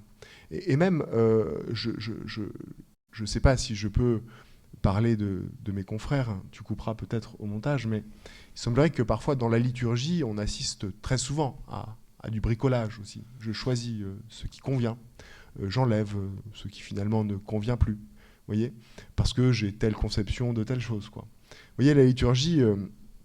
moi, je dis souvent ça aux étudiants, c'est pas très compliqué. Il suffit de prendre un livre qui s'appelle le Missel pour la liturgie de la messe. Hein. Vous voyez, dans le livre, il y a des choses écrites en rouge qu'on appelle des rubriques et des choses écrites en noir. C'est en vérité les prières qu'on dit. Alors, les choses en rouge, il faut les faire, et les choses en noir, il faut les dire. Et voilà. Hein. Ensuite, il y a des questions pratiques, évidemment, hein, mais si on part de ce principe-là, déjà, on ne choisit pas. On reçoit, en quelque sorte, la liturgie. Et on hérite d'un culte qui n'est pas le nôtre, dans lequel se déploie quelque chose de sacré, qui n'est pas le tout de la vie chrétienne, mais qui est absolument nécessaire au regard de ce que j'ai dit à propos de la vertu de religion et des sacrements. Je ne sais pas si... Oui, non, je pensais à 2 points. Hein. Le critère n'est pas... Effectivement, parfois, la tentation, c'est de choisir ce qui convient, ou alors carrément, en fait, pour être très honnête, ce qui me plaît. Voilà, donc on va prendre un critère esthétique qui est d'abord qui peut être très discutable, mais et au-delà de ça, le véritable critère de la liturgie n'est pas d'abord un critère esthétique. C'est le critère aussi de est-ce que je reçois la liturgie de Dieu et des moyens par lesquels Dieu veut passer, c'est-à-dire pour nous chrétiens catholiques l'Église, plutôt de prendre des critères forcément discutables du coup, parce que ce qui moi me plaît n'est pas ce qui forcément plaît au Père Jean ou au Frère Baptiste, quoi. Et parfois on entend souvent le critère, bah oui, mais c'est plus beau de faire ça. Mais en fait, c'est intéressant à le prendre en compte, hein, mais c'est pas le premier critère en liturgie. Ça, je vous renvoie à l'ouvrage dont j'ai déjà parlé, hein, l'esprit de la liturgie du cardinal Joseph Ratzinger, dans son premier chapitre, là, dans son commentaire sur l'épisode du veau d'or. Il parle précisément de ça. Il dit que l'un des gros problèmes du veau d'or, c'est que le peuple, en bas de la montagne, n'a pas voulu attendre, on a eu ras-le-bol d'attendre que Moïse redescende, et ils ont voulu par eux-mêmes se créer un chemin d'accès à Dieu, au lieu d'accepter de le recevoir de Dieu, dans le temps de Dieu, dans la manière de Dieu, dans les formes de Dieu. Et donc, en fait, on retrouve tout à fait ce dont vient de parler le Père Jean, c'est extrêmement actuel. J'ajouterais hein, que quand on modifie les choses, on leur fait dire on compromet le symbolisme que l'Église a prévu. Je prends un exemple très concret, on est entre nous et je pense que derrière les écrans aussi. Chacun de nous a pu apercevoir des mariages un peu étranges, c'est une mode qui s'est répandue récemment, où on fait précéder le rite du mariage par le lavement des pieds. Alors, moi, je ne sais pas d'où ça vient. Ça, on coupera pas. Ouais, ça, on coupera pas parce que voilà, je ne sais pas d'où ça vient. Je ne l'ai pas vu dans la liturgie, en fait. Je l'ai vu le jeudi saint pour parler de l'institution du sacerdoce, en fait. Et ça a à peu près rien à voir avec la liturgie du mariage. Mais sauf que quand vous le faites, qu'est-ce qu'on voit? Qu'est-ce qu'on retient du mariage? Le lavement des pieds. C'est quoi le mariage? Un échange des consentements. Et donc en fait, on compromet le sens même du sacrement, voyez?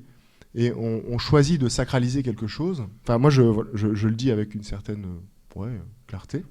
Un engagement même. Un engagement même. Je pense que Charles ne sera pas en désaccord avec moi. Mais je suis un peu surpris. Frère Baptiste non plus. Qu'on bricole un peu comme ça les choses. Parce qu'en fait, voyez, ce qui se passe, c'est quand on bricole, c'est sans doute très beau et très bien. Ça dit beaucoup de choses, il n'y a aucun problème. Sauf que ça raconte pas d'abord ce que raconte le mariage. Ouais, alors ça c'est pour prendre son pied, disait l'un des participants. C'est pour la nuit de noces. Et là, je confesse mon ignorance. Oui. Cela ne nous regarde pas, comme disaient les commentateurs.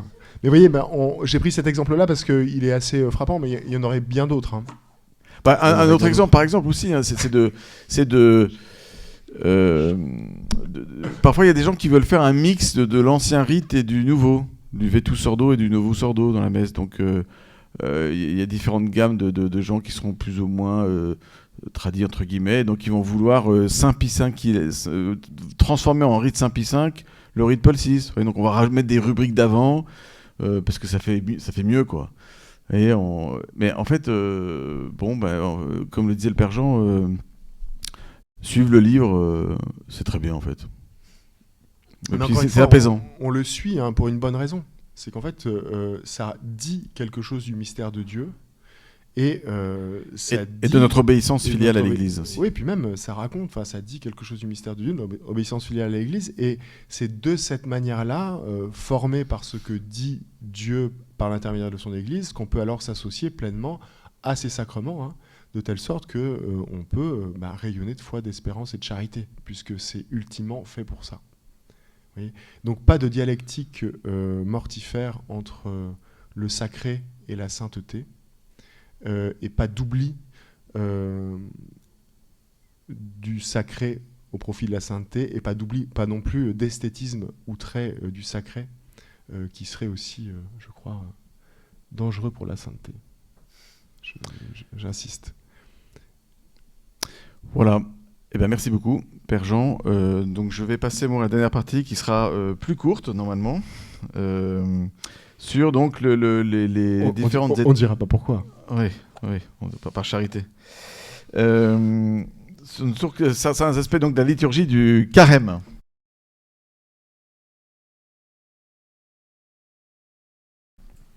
Voilà, donc le carême donc, se déploie en différentes étapes. Donc commence le mercredi des cendres, donc nous avons commencé ça hier, et dure 40 jours. Donc il y a des débats sur savoir le carême s'étale de quel jour à quel jour. Alors il y a différentes approches, mais bon, je vous en proposais une qui a sa logique. Si vous comptez les jours à partir du mercredi des cendres, et vous mettez mercredi des cendres plus 40 jours, vous allez tomber sur le dimanche des rameaux. Voilà, effectivement. Donc les 40 jours s'étalent du mercredi des cendres au dimanche des rameaux. Et du coup, parfois on entend dire « Ah oui, mais le dimanche, c'est pas carême ». On a tous entendu, voire dit ça. Voilà. Alors, si le dimanche de carême, c'est carême, parce que sinon on l'appellerait pas dimanche de carême. Oui, non mais c'est très profond ce que je vous dis. Hein. Mais vous voyez, le 5e dimanche de Pâques, ah bah c'est pas Pâques. Si, dimanche de Pâques, c'est Pâques. Bon, bah alors dimanche de carême, c'est carême. D'accord ? Le problème, c'est qu'on réduit souvent le carême à la pénitence. En fait, quand les gens disent « Ah, aujourd'hui c'est dimanche, donc c'est pas carême », ils veulent dire « Aujourd'hui c'est dimanche, il n'y a pas de pénitence particulière. » On ne jeûne pas, par exemple, le dimanche. Voilà. Ou un jour de solennité. Du coup, effectivement, quand on prend les 40 jours de carême, donc du mercredi des cendres au dimanche des rameaux, si vous enlevez les dimanches qui sont des jours de carême mais pas de pénitence, il manque donc des jours de pénitence. Et les petits filous diront, bah ouais, moi j'ai un carême de 40 jours, mais j'ai moins de jours de pénitence. Vous me suivez ? Bon, alors du coup, qu'est-ce qui se passe ? C'est que dans la semaine sainte, parce que le carême dans ce sens, on peut dire qu'il se termine au rameau, parce qu'au rameau commence un nouveau temps qui s'appelle la Semaine Sainte. Or, pendant la Semaine Sainte, vous avez des jours de pénitence. Le lundi saint, le mardi saint, le mercredi saint. Le jeudi saint, c'est pas pénitence, parce que c'est un jour de solennité où on célèbre, comme vous le savez, l'institution de l'Eucharistie et du sacerdoce. Quand on peut, j'en parlerai après, hein, c'est le jour où il peut y avoir la messe chrismale aussi, mais souvent, on l'a fait avant, j'expliquerai pourquoi. Vendredi saint, évidemment, et samedi saint sont des jours de pénitence, et puis le dimanche de Pâques, c'est Yalla, hein, donc c'est pas de pénitence. Mais donc, vous voyez, donc les jours de carême, les 40 jours, ne correspondent pas exactement aux 40 jours de pénitence. Père Jean a une remarque à faire, j'en suis sûr. Que fais-tu du 19 mars et du 25 mars? J'y pensais et je voulais pas en parler. Oui. Mais de fait, souvent, alors pas toujours, hein, mais souvent, on a 2 jours, effectivement, pendant le carême, où là, c'est solennité, hein, 19 mars, Saint-Joseph, époux de Marie, 25 mars, l'Annonciation, fête de l'incarnation du Verbe. Ce sont des jours de solennité, donc pas de pénitence. Parfois, il peut arriver que l'Annonciation tombant pendant la Semaine Sainte, elle est reportée après l'octave de Pâques, hein, donc cette semaine qui fait 8 jours de Pâques. Donc là, on n'a plus qu'1 jour. Voilà. Mais effectivement, il y aurait tout un travail de thèse en liturgie à faire là-dessus, certainement. Très important. Ouais. Très important. Personnellement, ça ne m'intéresse pas beaucoup, mais oui, c'est très important. Alors, donc le carême, hein, donc c'est 40 jours du mercredi des Cendres au dimanche des Rameaux, donc ils sont ponctués par 5 dimanches importants. L'année A, donc cette année nous sommes dans l'année A, vous savez qu'il y a 3 années hein, dans la liturgie, l'année A, B et C, cette année on est dans l'année A, propose comme un itinéraire spirituel particulier, propre aux catéchumènes. Donc dans les paroisses où il y a des catéchumènes, c'est-à-dire beaucoup de paroisses, même de plus en plus, on est invité à prendre les évangiles de l'année A, voilà, donc de cette année. Le premier dimanche de carême, hein, donc, nous entendons l'évangile des tentations. Donc on a entendu le frère Baptiste beaucoup nous parler hein, de cette mise à l'épreuve que le Seigneur lui-même a connue. Donc pour résumer, hein, les tentations sont là pour nous vérifier le fond de notre cœur, hein, mettre notre foi à l'épreuve et faire sortir le fond du cœur pour que Dieu puisse s'unir à l'homme. Le deuxième dimanche du carême pendant l'année A, c'est l'évangile de la transfiguration.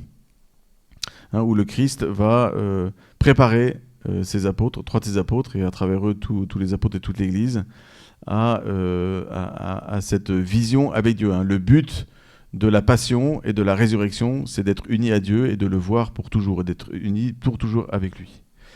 Donc c'est un peu comme si l'Église nous disait, regardez le but final, en fait. Hein. Le but final, c'est la manifestation de la gloire de Dieu et nous de communier à cette gloire. Le 3e dimanche de carême, c'est l'évangile de la Samaritaine, hein, donc dans le 4e chapitre de Saint Jean.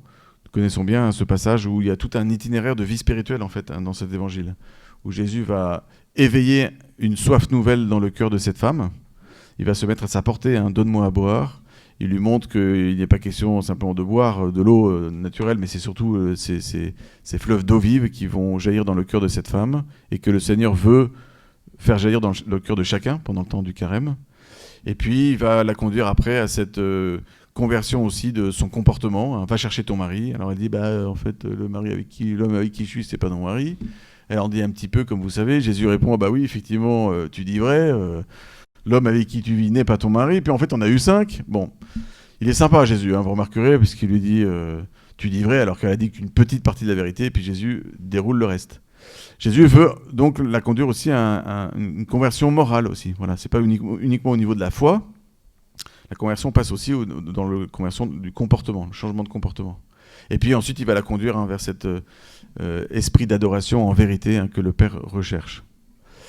4e dimanche de carême qu'on appelle le dimanche de l'étaré, dimanche de la joie, où les prêtres peuvent revêtir des ornements religieux pour la messe de couleur rose, voilà, donc c'est pas toujours de bonne aloi, ça dépend des couleurs, hein. Il y a des chasubles roses qui passent bien, il y en a qui sont absolument monstrueuses, mais c'est pas grave, l'idée c'est de dire, vous voyez, on va mélanger le violet de la pénitence avec des couleurs un peu plus joyeuses, parce qu'on n'est pas encore dans le blanc de la résurrection, mais c'est comme si l'Église soulevait un peu le voile en disant, mais attendez, hein, cette préparation à la passion, à la résurrection, c'est pas comme si on ne savait pas ce qui allait se passer à la fin, on le sait.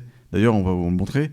et nous sommes invités à déjà nous réjouir de la résurrection, de la passion, de la résurrection, de la rédemption qui approche. Donc l'évangile de ce jour-là, le dimanche de l'Étaré, c'est la guérison de l'aveugle-né. Voilà, où en fait l'Église nous montre que l'œuvre rédemptrice est une œuvre d'illumination. Nous sortons des ténèbres et la lumière du Christ vient illuminer le cœur de chacun et le monde entier pour nous introduire dans la gloire dont il était question au deuxième dimanche de Carême dans l'épisode de la Transfiguration. Le 5e dimanche de Carême, c'est l'évangile de la résurrection de Lazare. Cette résurrection de l'âme figurée dans la guérison de l'aveugle-né qui est illuminée, qui retrouve la vue, elle va aussi s'accomplir dans la résurrection du corps. Et donc la résurrection de Lazare, plus précisément la réanimation de Lazare, parce que, comme vous savez, le propre de la résurrection, c'est qu'on ne meurt plus. Or, Lazare est remort. Bon, donc on parle plutôt d'une réanimation pour réserver le terme de résurrection à celle du Christ, et puis au mystère de l'Assomption de la Vierge Marie, qui, elle non plus, ne mourra plus jamais, puisqu'elle est dans la gloire de son âme et de son corps au ciel. Voilà, à la fin de ce temps de Carême, donc, nous entrons par le dimanche des Rameaux dans le temps de la Semaine Sainte. Semaine Sainte, c'est un temps important dans lequel nous allons être introduits de manière beaucoup plus proche et directe au mystère de la Passion du Christ. Techniquement, le temps de la Passion, en fait, commence une semaine avant les Rameaux. Il dure 2 semaines.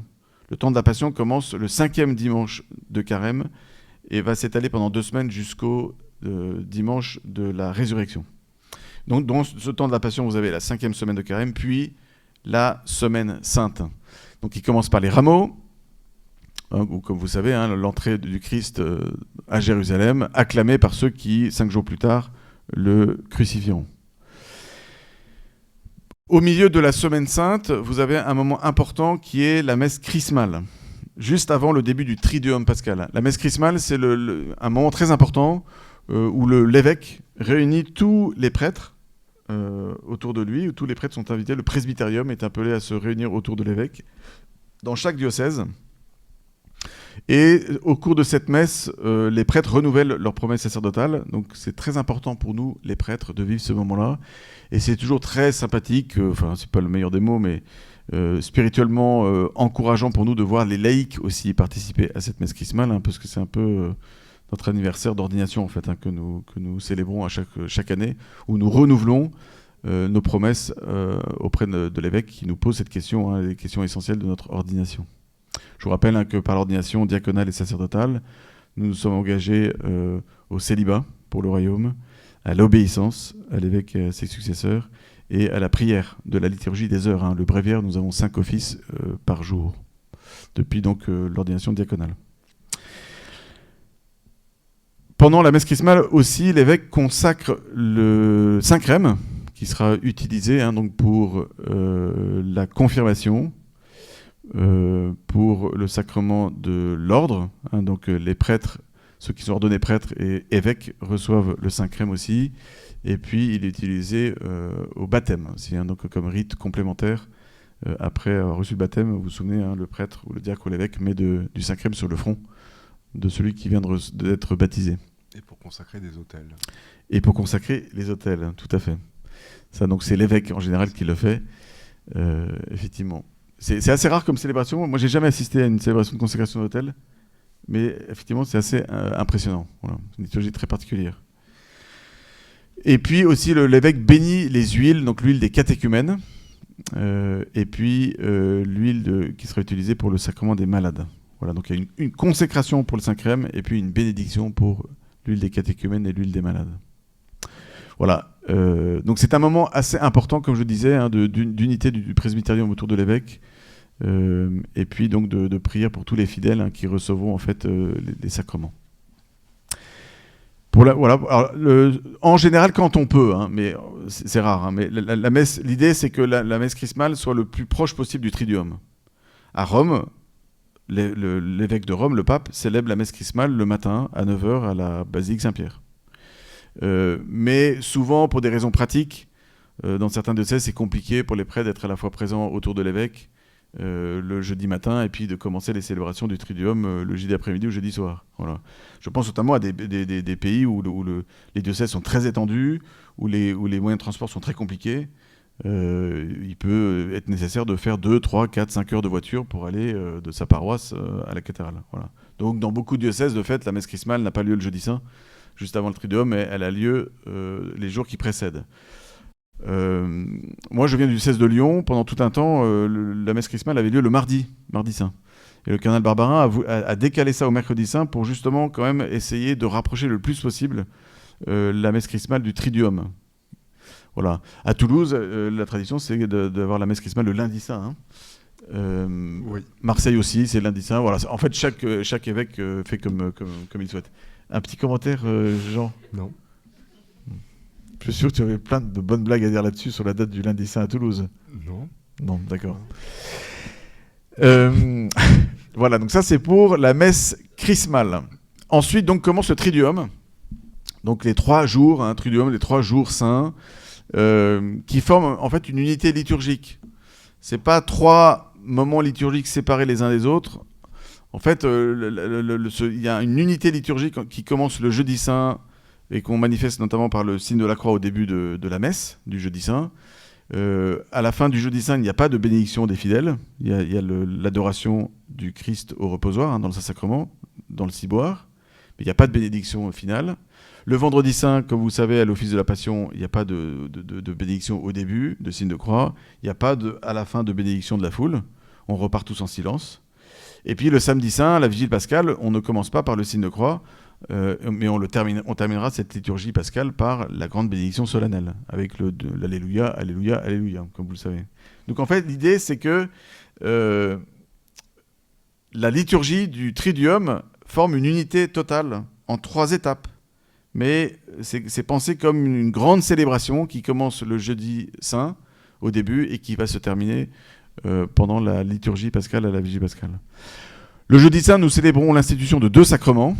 Le sacerdoce d'abord, c'est au cours de la scène, de la dernière scène que le Seigneur a célébrée, la veille de sa mort, le jeudi saint, que les 12 qui ont été choisis par le Christ sont devenus des apôtres de la Nouvelle Alliance. Voilà. Concrètement, c'est là qu'ils ont été consacrés apôtres, donc évêques, si vous voulez. Les évêques sont les successeurs des apôtres. Cette transformation intérieure, cette consécration, cette configuration au Christ pasteur de l'Église, ils l'ont reçu, les 12, le soir du jeudi saint, où le Christ donc a institué le sacerdoce. Il a institué le sacerdoce pourquoi ? Notamment et surtout pour que l'Eucharistie puisse être célébrée. Et donc le jeudi saint, nous célébrons aussi l'institution de l'Eucharistie. Eucharistie, sacerdoce, comme vous savez, donc ces 2 sacrements sont intimement liés. Et donc c'est durant cette célébration que se vit le geste du lavement des pieds. Voilà, effectivement, qui n'est pas prévu pour le mariage, mais justement comme un geste, geste suprême de la charité. Comme vous savez, l'évangile de Saint Jean ne relate pas l'institution de l'Eucharistie, ou plutôt il le relate sous l'angle du récit du lavement des pieds, comme le sacrement de la charité, le sacrement suprême de la charité. Le vendredi saint, nous célébrons, donc au cours du jeudi saint, simplement pour rappel, le Christ a anticipé de façon sacramentelle, réelle, le sacrifice qu'il a consommé le lendemain de manière sanglante au Golgotha. Ce qui est accompli, consommé de manière sanglante au Golgotha est rendu présent dans chaque Eucharistie de manière non sanglante. Le mode change. C'est un mode sacramentel et non pas sanglant à chaque messe, mais la réalité du sacrifice demeure. C'est vraiment le sacrifice unique du Christ qui nous est rendu actuel dans chaque célébration eucharistique. Le vendredi saint, donc, nous célébrons la mort du Christ. Voilà, donc il y a l'office de la Passion, où, comme vous savez, il n'y a pas de messe qui est célébrée, puisque le Christ est mort. Il n'y a pas de célébration eucharistique le vendredi saint et le samedi saint. Ce sont les 2 seuls jours où nous ne célébrons pas la messe. Voilà, donc le vendredi saint est assez frappant, notamment par la sobriété de la liturgie. Je crois que Monseigneur Rouget, quand il a donné la séance d'Orvieto sur le canal Lustiger, nous a raconté une des étapes importantes de la conversion de Jean-Marie Lustiger, qui justement a été frappé de la différence entre la solennité du jeudi saint et de Pâques, et puis l'austérité de la célébration du Vendredi Saint. Hein, dans la pénombre, il n'y a pas de nappe sur l'autel, pas de fleurs, pas de cierge, sauf au moment de la communion. Mais vous voyez, c'est très austère. Voilà. Le Samedi Saint, qui est un jour important, nous y reviendrons certainement dans d'autres rencontres d'Orvieto, hein, mais malheureusement qui passe souvent à la trappe. Parce que les gens ont bien fait l'effort d'aller aux liturgies, beaucoup de personnes essaient quand même de faire l'effort d'aller aux liturgies du Vendredi Saint. En plus, on a jeûné, donc on a le ventre qui gargouille le samedi.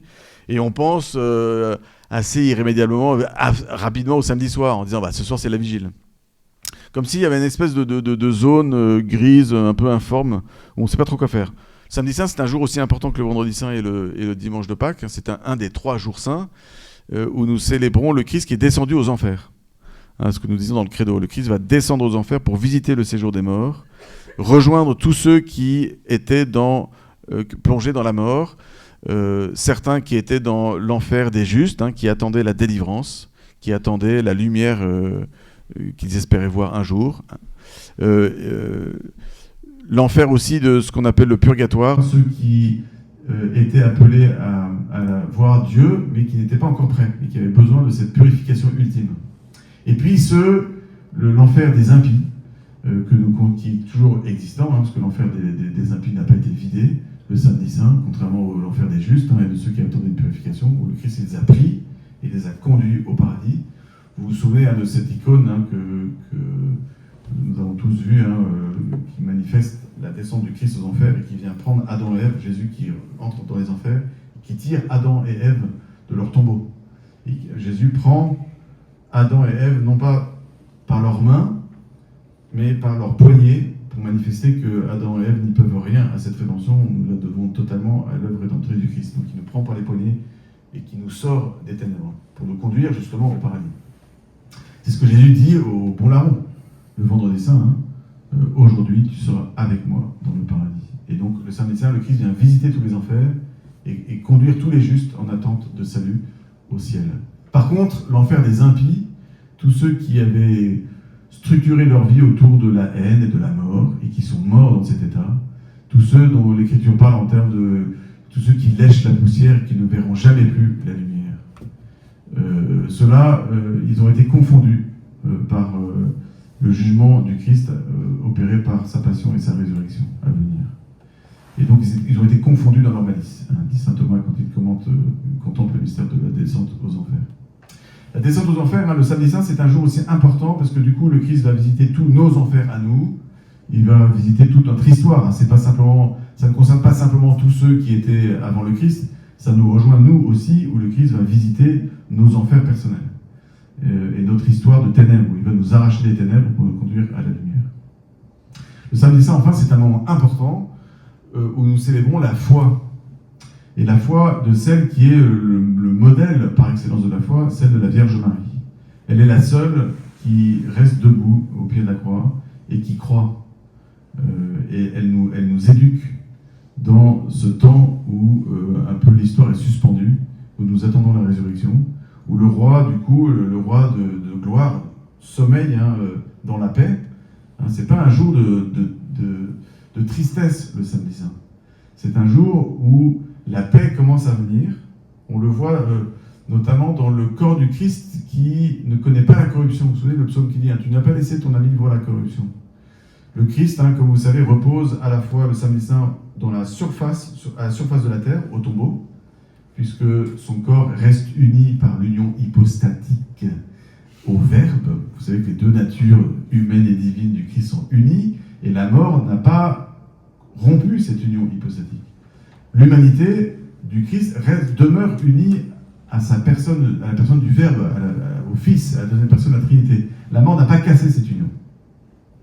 Et puis, donc vous avez le Christ qui, à la fois le Samedi Saint, repose à la surface de la terre, dans son corps. Le corps de Jésus, c'est vraiment lui, si vous voulez. Voilà. Contrairement à tout autre cadavre. L'âme est séparée du corps, et donc la personne n'est plus dans ce cadavre. Là, dans le corps mort du Christ, demeure la divinité. Donc c'est lui. Et à la fois, son âme, c'est certes séparée de son corps par la mort, elle aussi fait partie de son humanité, donc elle reste unie par l'union hypostatique à la divinité. Donc l'âme humaine de Jésus, elle est unie au Verbe de Dieu, à la personne même du Fils. Donc c'est lui aussi. Donc Jésus, le samedi saint, il est à la fois à la surface de la terre dans son corps qui repose au tombeau, et à la fois dans les profondeurs des enfers qu'il va visiter dans son âme. D'accord ? C'est pour ça que ce mystère du samedi saint est quand même plus qu'important, quoi. Voilà. Et donc on voit la paix de celui qui a remporté la victoire déjà se manifester dans ce corps qui ne se décompose pas, et où la victoire est en train d'émerger. Voilà. Et donc c'est un jour marial.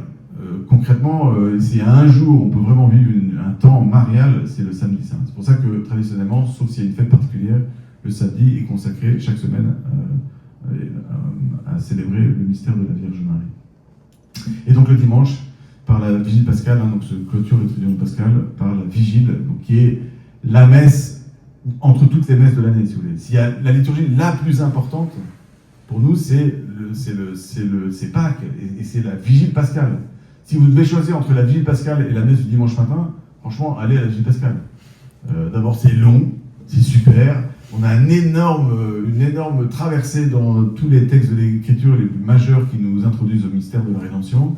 Donc vous avez les 7 lectures de l'Ancien Testament, puis après vous avez l'Épître de Saint Paul, puis après vous avez le grand Alléluia, puis après vous avez l'Évangile qui peut être chanté, encensé, puis vous avez une prédication enflammée du Père Jean et du Frère Baptiste qui vont vous allumer dans votre cœur cette flamme de la résurrection. Et puis il y a les baptêmes des catéchumènes. Vous voyez, c'est comme le moment le majeur, central de toute année liturgique. Toutes les messes se comprennent à l'aune de cette messe, entre toutes les messes, qui est la messe de la résurrection, la messe de la vigile pascale. C'est une liturgie qui est magnifique. Voilà. Donc je vous encourage. J'ai découvert qu'il y a quand même certains chrétiens qui n'ont jamais eu l'occasion ou pris l'occasion d'aller à la messe de la vigile en disant « Ouais, non mais la messe de dimanche de Pâques, ça suffit. » Alors oui, vous avez le choix. Hein. Vous n'êtes pas tenu d'aller aux deux. Mais franchement, si vous avez l'occasion, aller à la vigile pascale, c'est quand même assez exceptionnel. Voilà ce que je pouvais dire sur la liturgie du carême. Est-ce que vous avez des questions ? Pourquoi tu t'es marré pour le lundi saint à Toulouse ? On ne saura pas ? Non, tant pis. Il faudra la vision béatifique pour comprendre. Oui, c'est ça. Et encore. Et encore, peut-être ça vous échappera quand même. Merci, Frère Baptiste, d'être venu. Merci. C'était très sympa. À bientôt.